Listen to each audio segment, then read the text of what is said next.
สบายดีจ้าพี่น้องทักทายสบายดียามเสาร์มื้อนี้จะไปส่งเด็กน้อยไปโรงเรียนเห็ดหยังเนาะปะสบายดีป้าลุงปิดหน้ามาสินักเรียนน้อยหนาวบ่เร็วๆสบายดีป้าลุงแอะอย่าอมเพื่อนสบายดีป้าลุงเลยไหมไว้ดีปลาเล็กเบาดีไปดีปลาลุงๆชิบไปใส่ปลาลุงหนาวบ่มื้อนี้หนาวบ่ฝนตกบ่บอกฝนตกค่ะพูดไทยเยอะแยะเลยไม่ช่วยเลยหมู่ไปเบิ้ลเลยฝนตกค่ะนางว่าโอ้ยหนุดลายเบาไทยอีกดอกยังไงนะดอกแค่ค่ะดอกแค่ค่ะพี่น้องว่าปะหมกบวบแม่ปิดไปหนึ่งเลยเช้านี่แม่หมกบวบนี่นี่โอเคไปยังหมกบวบหมกบวบใช่โอ้ยใหญ่เลยไปมาแม่บุเห็นเนาะไปมาพี่สาวที่สดใสกับบรรยากาศครึ้มฟ้าครึ้มฝนตกพี่น้องฝนตกมาหยิบมาแยบเฮากะสิเนี่ยสิย่างไปจ้ามือนี้ย่างไปกับเด็กหญิงนิรดามะนาวน้อยปะเดือนนี้วันเกิดใครมันเกิดทุ่งสาระวันเกิดขันหวาวันเกิดคุณติวันเกิดคุณมะนาวมือใดวันที่เท่าใดวันจืดจำวันที่20เดือนนี้เป็นเดือนเกิดของน้องมะนาววันที่20น้องมะนาวก็จะครบรอบ4 ขวบ4 ปีเมื่อลิตาโอ้ชิฮอดแล้วยังอีกจังมือ10 กว่ามือนี้บ่มีรถพี่น้องซาเล้งไปโรงเรียนซาเล้งค่าเขาน้องมะนาวกับสิย่างไปนะจ๊ะเขาทางสอบอยู่ในรถมันนักก็เลยพากันย่างรถพญายทอนกับพญายทอนเราไปสวนต้องไม่รู้เขากับสิย่างไปจ้ะเนาะก็ช่วย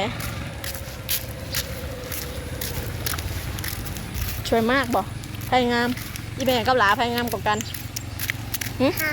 เฮาแม่หรือเจ้าแม่บ้างเลย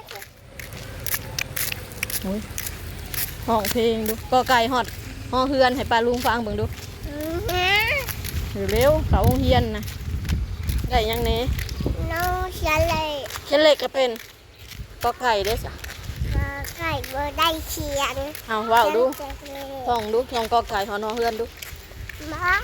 เอาเฮ้ยเมื่อยเลยกะย่างบ่ไว้นะได้เนาะสู้เพื่อขนมซื้อขนมไปย่างไม่คู่มาเลยไปนะเขาคอกหนุบบ่หนุบไม่คู่บ่ไม่คู่ขี่รถไกลย่างไว้ก็ได้ใส่เสื้อแขนยาวงามแท้แม่ครูของเจ้าได้น่ะไอ้ยักษ์ใส่หมวกเบิ่งดูเสือนะใส่หมวกให้ป้าลุงเบิ่งดูเสือคืองามแท้ให้ชื่อหายนะที่แม่บอก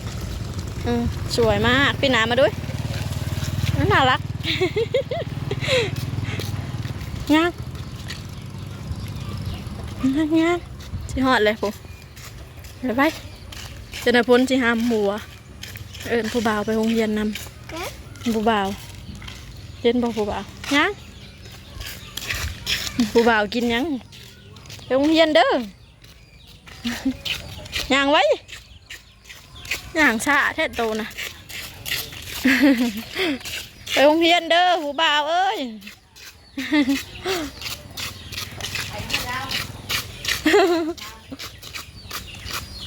ย่างดีๆจะได้ลบเดหอดเลโรงเรียนประถมสมบูรณ์บ้านคันธาจารย์เมืองไซภูทองแขงสวรรณเขตจ้า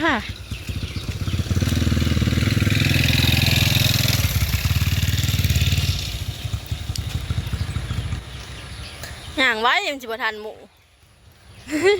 คือหนุกซื้อห่านไพ่มือนี่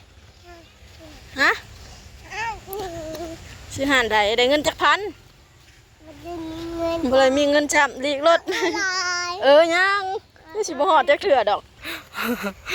เจ๊ด้วยผัดไล่ลาย หลายในใส่ตัวได้น้อยเดียวตัวสิ พ่อไว้ด้วยไล่ลายพ่อเล่าเอาให้ พอเราเอาใหายพวกบรรยากาศอันนั้นงานเช้า2จอก งานนี้จะก่อน โอเค งานนี้จะก่อน Yes โอเคห้องเพลงก่อนสิฮอดโรงเรียนก็ได้เร็วๆเพลงหยังหึบ่ฮอดโรงเรียนดอกมื้อนี้ปะใบหมักสัง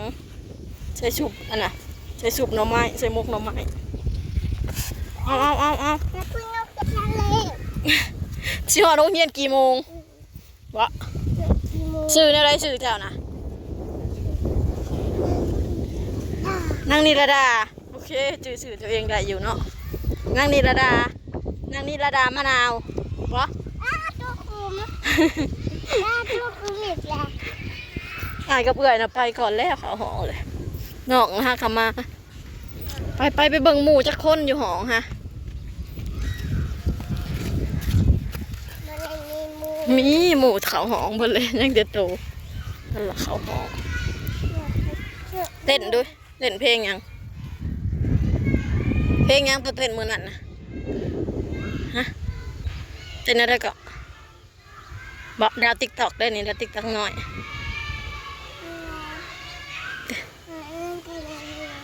เฮ็ดอะไรก็เฮ็ดใหม่เฮ็ดดีๆเฮ็ดแล้วนะโอ้เพลงพี่เสียงดาวติ๊กตอกไปเบิ่งหมู่ไปหมู่จักคนไปหมู่เลยสวัสดีป้าลุงอยู่ห้องไทยนี่นะผู้บ่าวของภาษีเป็นหนามาดูอย่าตีผู้บ่าวของภาษีเมาเลยไปมาหมู่จักคนนี่นะมีพอหาคนอยู่บ่หมู่นะของอนุบาลมันอยู่นี่พี่น้องอันนี้จะเป็นป.1 ฮอดป.5ก่อนจะเข้าห้องก็ต้องผ่านด่านขนมก่อนจ้ะนักเรียนหลังห้อง นักเรียนหลังห้องซื้อขนมน้ำบ่ได้มาหมู่ก็น้อยเดียวนักเรียนก็ได้ไปย่างไปได้ขนมเลยพี่น้องเลยใส่กระเป๋าไว้ให้เดี๋ยวจะไปส่งนางเขาหอแล้วก็สิมื้ออะไรฝนตกบัดนี้มื้อบ่ได้ฝนปล่อยเลยฝนปล่อยแล้วบ๊ายบาย